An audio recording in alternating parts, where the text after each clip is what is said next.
These are the general test tricks that we at the Securities Guys recommend. They are useful for all securities exams and pretty much most other multiple choice tests as well. I, Brian, the narrator of these, have a secret when I test. I get angry. I get angry at the computer. How dare this computer try and cheat me out of something that I want? I will be a monkey's uncle before I let a computer beat me at something. Channeled anger can be very focusing. It can be a little dangerous. Be careful. Maybe warn your loved ones. My wife knows when I'm testing I might respond badly to some things. Fire can be both helpful and dangerous. The same fire that can be focused as a blowtorch can also be a forest fire. Each exam, each test, has a different ratio of the basic studying suggestions. Studying lots every day, long hours, can lead to burnout. A lot of people seem to think that they have to study a lot to get this material, 4, 5, 6 hours every day. Well, sometimes less can actually be more. Think about a gym. You don't lift heavy weights every day. You do cardio 3 to 5 days a week. Running track, elliptical, swimming, etc. If you lifted weights every day, you could actually seriously hurt yourself. Now you are going to go to the gym every single day. There are no skip days in this study method.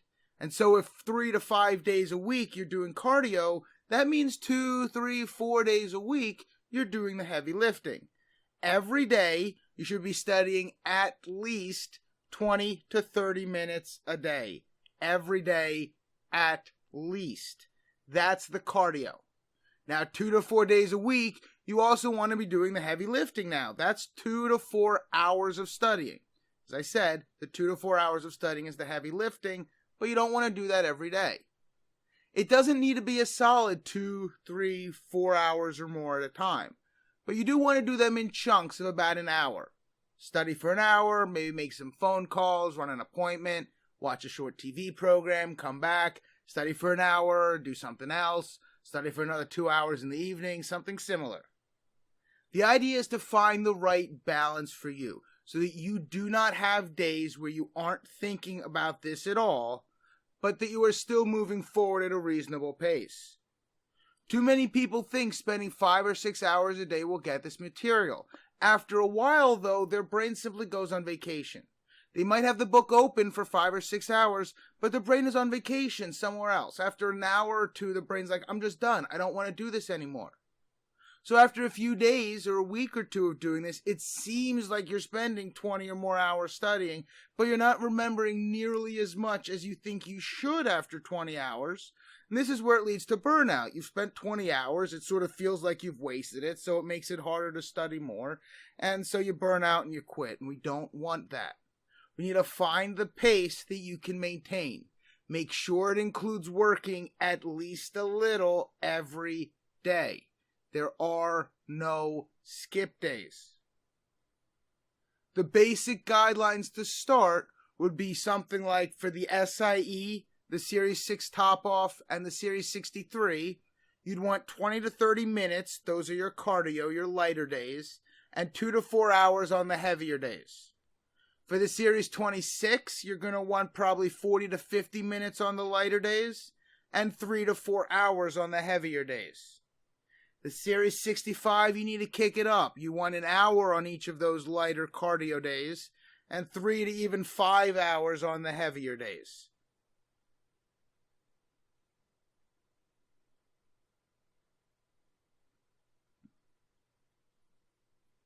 There are two main approaches that I have found in how to take these tests. The one most people seem to like is the go slow once. Answer each question once, think them through, read through the question, make sure you understand what it's asking. Rarely, if never, mark any questions because your gut is usually right. You don't want to be going back and overthinking. You just want to keep going through it. I like to say that I believe taking the test with a blindfold and randomly guessing A, B, C, or D and then enter is the absolute worst way of taking these exams. I, however, believe that the go through slowly once method, as I just described it, It's probably the second worst method. My method I call rush and review. The idea of going through slowly and trusting your gut is an oxymoron, something that doesn't make sense if you actually think about it. Your gut is the fast twitch, the fight or flight response. It is not slow. It is that first snap decision that you think. You don't necessarily know, but you think it's this. Going slow is using your brain, thinking things through. You don't want to do that on this test. If you find yourself using your brain a lot, it's going to just get you in trouble. Your brain is going to get you in trouble on this test. You want to trust your gut, but that requires going quickly. Try and answer questions in an average of 30 to 45 seconds per question, provided you have regular time. If you have extended time, extend these estimates accordingly. You want to go fast. Read each question once. Pick the best answer that you think, or at least wrong. Go with whatever you believe you feel is most right. If you feel in the back of your head, maybe I want to reread this. Maybe it's something else. Maybe it could be something else. Mark it and move on. Come back later. There is no one question that is worth missing two later for. You can always come back. Expect to mark 40 to 60% of the test sometimes. Sometimes later questions can also help you with earlier questions. This is the number one thing that people thank me for when they thank me for helping them pass the exam. The idea of rush and review. Rush through the test as quickly as possible. If you have enough time, take a short break to sort of defrag, to sort of reset your brain a little bit, and then go back and review those questions you had marked. You never know what might sort of shake free in a little break.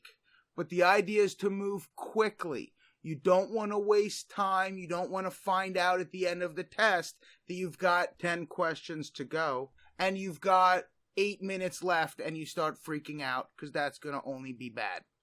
In multiple choice tests like these, there are basically three types of questions. There are those that you know. You maybe want to reread them really quickly, especially if you were able to answer it quickly, then pick the answer and move on. There are those that we kind of know. We can eliminate one, maybe two of the choices. Pick the best guess, mark it, and move on. These are the ones most likely to help with the marking. Some of them, when we look at, we may think they're in Greek. We know we don't know them. We want to guess quickly. Pick B. It's the best letter of the alphabet. Maybe mark it, maybe not, and move on. Again, move on quickly.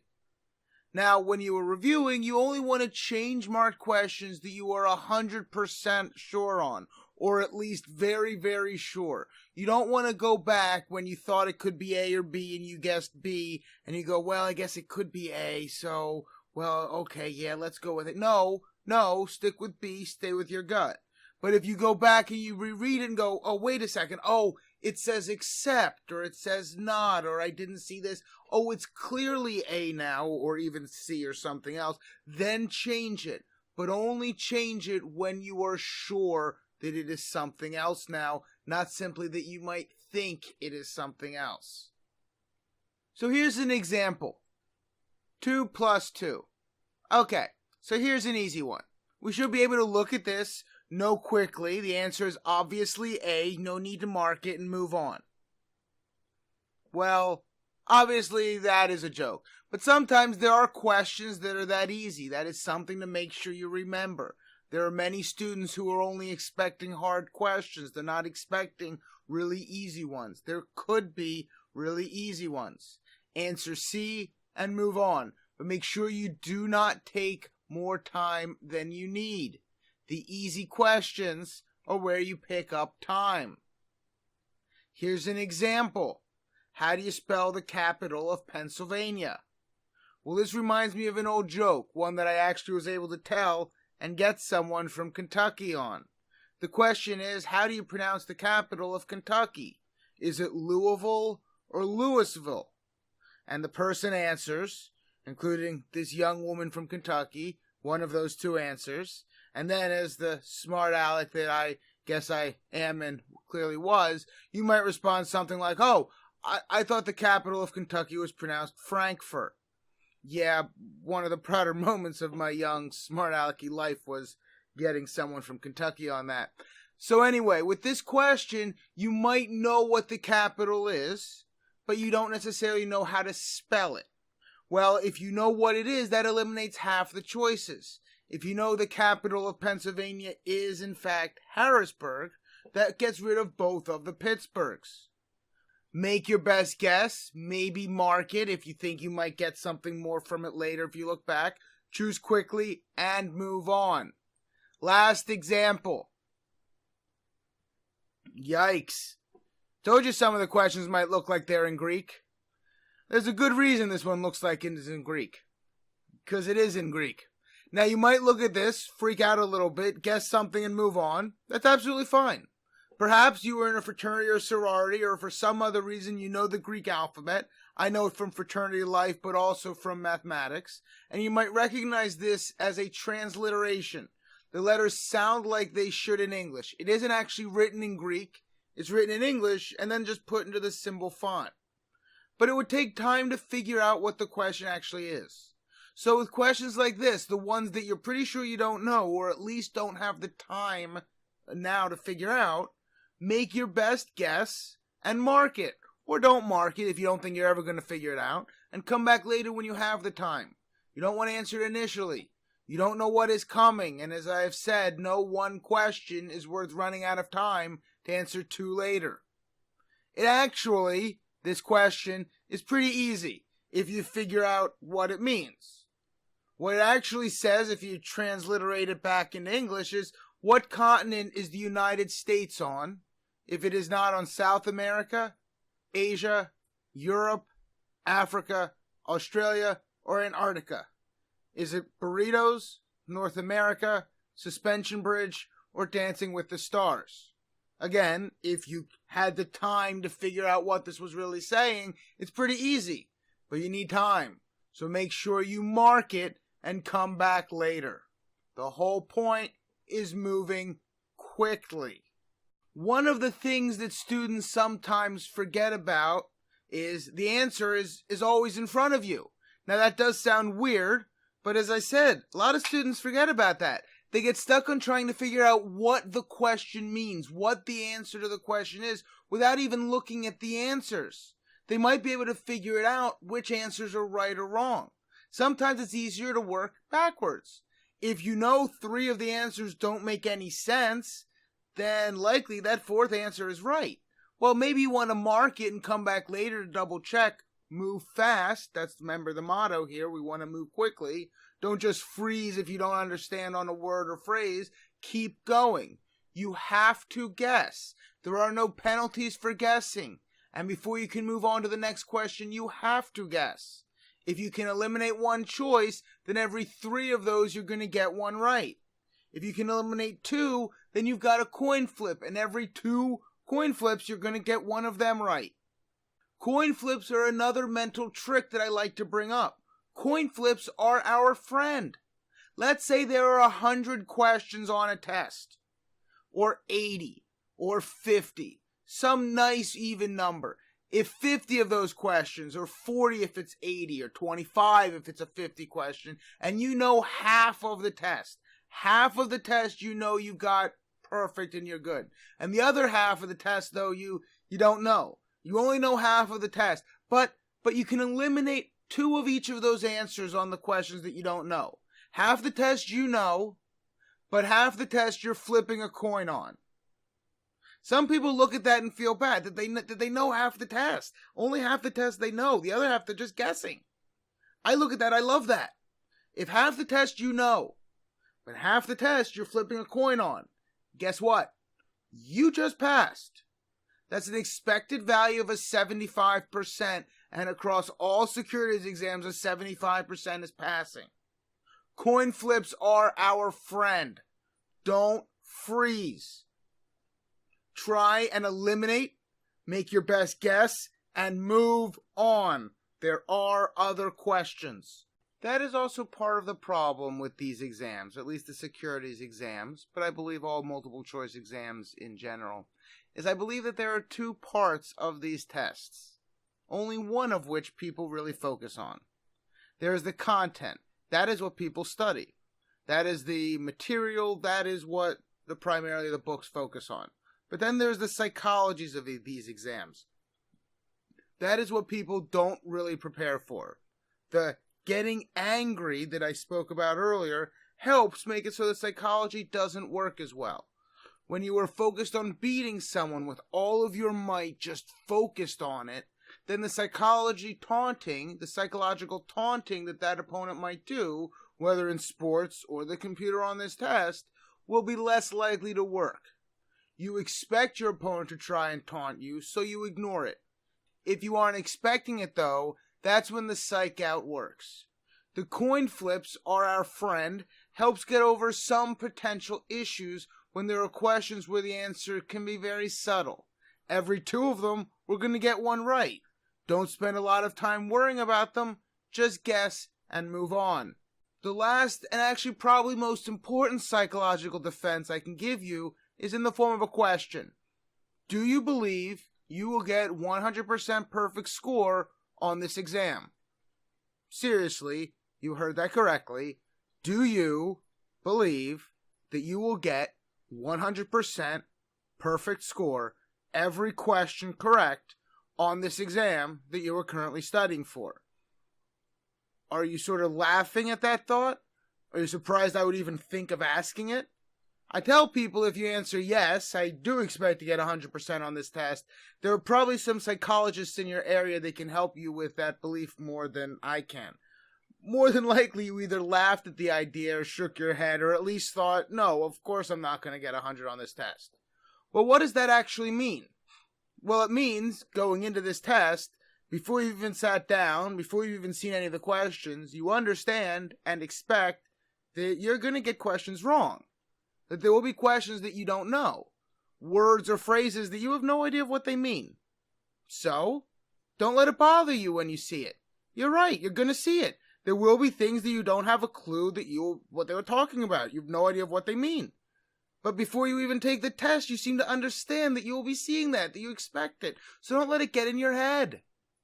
The myth that the test starts easy and gets harder and ends easier, or whatever other pattern someone told you that there was, isn't true. Humans are great at finding patterns in randomness, where there are not actual patterns. The test randomizes the questions.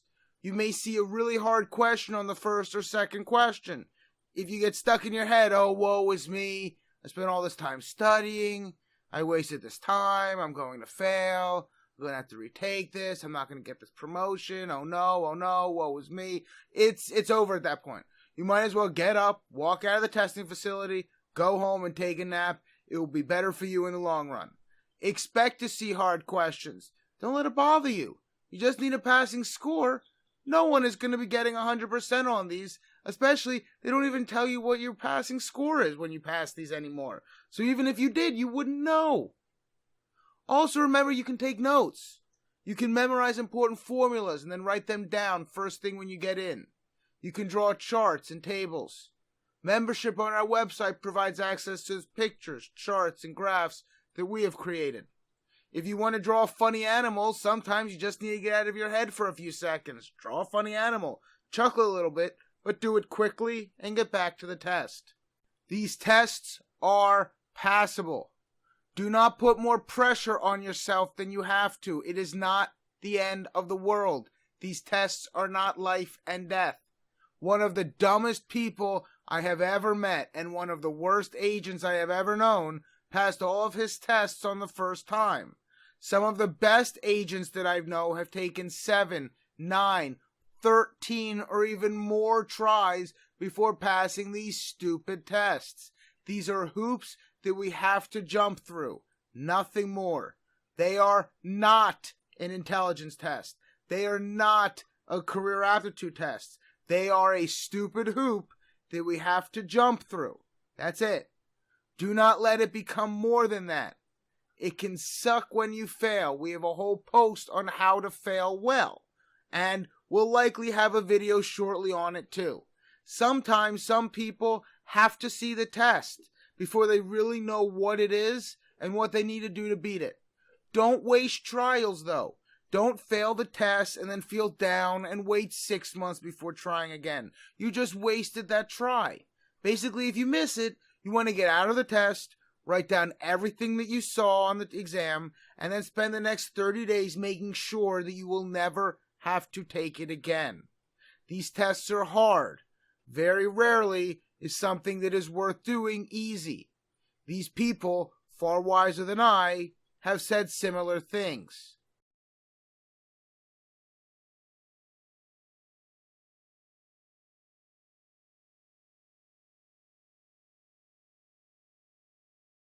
As always, let us know if you have any questions and how we can help you pass your securities exams.